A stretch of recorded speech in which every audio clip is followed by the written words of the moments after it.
ГСП онлайн. Городские новости сейчас. Суббота, 13:00. В городском дворце культуры проходит праздник белорусской автономии.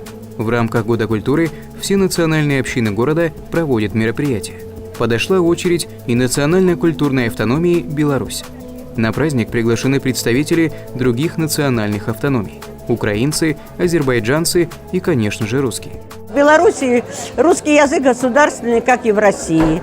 Большинство белорусов говорит по-русски. И поэтому мы, знаете, как вам сказать, две сестры, Россия и Беларусь. И народ Беларуси, не надо ни границ, у нас нет ничего. Вскоре начался концерт. Изюминкой программы стало исполнение песен на белорусском языке и танцы в национальных костюмах. Руководитель администрации Игорь Михель вручил благодарственные письма членам сообщества за вклад в развитие культуры. В феврале 2015 года белорусской автономии исполняется 17 лет. Поэтому в скором времени братья-славяне снова порадуют ухтинцев кулинарными изысками и праздничным концертом.